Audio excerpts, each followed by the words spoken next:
नांदेड जिल्ह्यात झालेल्या वादळी वारा, अवकाळी पाऊस आणि गारपिटीमुळे शेती पिकाचं मोठ्या प्रमाणात नुकसान झालंय.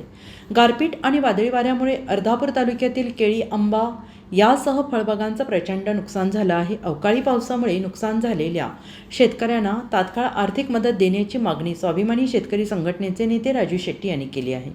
केळी, पपई यासारख्या नगदी पिकांना विम्याचं संरक्षण द्यावं. या पिकांना विम्याचे संरक्षण मिळाल्यास शेतकऱ्यांना याचा फायदा होऊ शकतो, असं राजू शेट्टी यांनी म्हटलं आहे.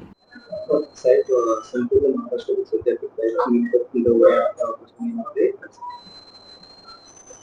तीन मुद्दे महत्वाचे आहेत. एक, 12 जिल्ह्यातून जाणारा शक्तीपीठ महामार्ग, ज्याच्यामध्ये 27,000 एकर जमीन बाधित होणार आहे आणि जवळपास 55,000 शेतकऱ्यांच्या घरादारावर नांगर फिरणार आहे आणि त्यामुळे त्या शेतकऱ्यांना न्याय मिळावा, त्यांची जमीन वाचावी म्हणून मी फिरतोय. दुसरा मुद्दा, महायुतीनं विधानसभेच्या निवडणुकीच्या काळामध्ये शेतकऱ्यांचा 7 कोरा करण्याचं आश्वासन दिलं होतं. जाहीरनाम्यामध्ये तसं आश्वासन दिलेलं होतं, पण प्रत्यक्षामध्ये आता सरकारनं घुमजाव केलेला आहे. शेतकऱ्यांना गंडवून त्यांची मतं घेतली, परंतु शब्द पाळायला तयार नाही. दुसरं एक आश्वासन त्यांनी जाहीरनाम्यातून दिलेलं होतं, ते म्हणजे शेतकऱ्याचा जो हमी भाव आहे केंद्र सरकारने जाहीर केलेला, त्याच्यावर 20% अनुदान आम्ही देऊ. तेही आश्वासन हवेत विरलं. पीक विम्याचे पैसे शेतकऱ्यांना मिळत नाहीत आणि त्यामुळे शेतकऱ्यांची अवस्था अत्यंत वाईट झालेली आहे.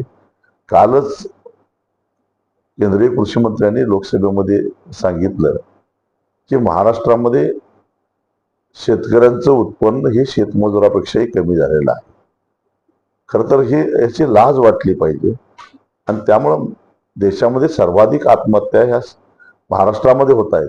त्याचं कारण हेच आहे, सौ का 60 करना और बाप का नाम चलाना अशी अवस्था शेतकऱ्याची झालेली आहे. म्हणून या संदर्भात व्यापक जनजागृती करून राज्यकर्त्यांना याचा जाब शेतकऱ्यांनी विचारला पाहिजे. केवळ परिस्थितीला शरण जाऊन, परिस्थितीमुळे गांजून जाऊन आत्महत्या करण्यापेक्षा लढ्याला प्रवृत्त व्हावं, यासाठी माझा हा दौरा आहे. साहेब, सातत्याने कृषी मंत्री शेतकऱ्याची तुलनाही भिकाऱ्याशी करतायत, याकडे खरं तर कृषी मंत्र्यांना थोडीशी काहीतरी लाज वाटली पाहिजे होती. आजकाल भिकारी सुद्धा 1 रुपया घेत नाही, पण तुम्हाला सरकारनं 1 रुपयाला विमा दिला, अशा प्रकारचं वक्तव्य करून एक प्रकारे शेतकऱ्याची थट्टाच केलेली, त्यांनी चेष्टा केलेली आहे. आणि एवढ्यावर हे महाशय थांबले नाही तर शेतकरी कर्जमाफी करून घेतो आणि ते पैसे साखरपुड्यामध्ये उधळतो, अशा प्रकारचा बेछूट आरोप सुद्धा त्यांनी केलेला आहे. खरं तर अजितदादा पवार सारख्यांनी या कृषी मंत्र्यांना मंत्रिमंडळात का घेतलं, हा साऱ्या महाराष्ट्राला पडलेला प्रश्न आहे. त्याने आत्ता समज दिली, पण उशीर झाला. पहिल्यांदा जेव्हा त्यांनी शेतकऱ्याची तुलना भिकाऱ्याशी केली, त्याचवेळी दादाने त्यांना समज द्यायला पाहिजे होती. परंतु आता वेळ निघून गेलेली आहे. शेतकरी त्यांना माफ करतील असं वाटत नाही.